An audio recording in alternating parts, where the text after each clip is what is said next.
nézzük meg ezt a dobozt, hogy mi van benne. Na, ki is nyitottuk. És Veszk névre hallgató vezérlő. Bekapcsoltuk, ott világít rajta a kis led. És hát csináljunk egy próbát vele.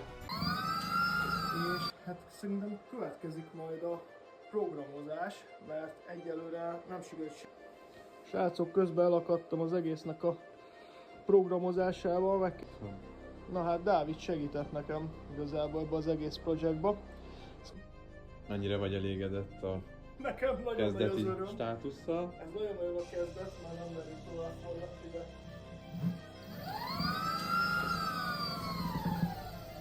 Szerintem magáért beszél ez a kis vezérlő.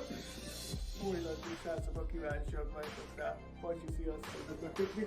Ez egy tök idéglenes setup, mert se a motor nincsen kicserélve benne, se az akkumulátor, tehát maradt a gyári motor.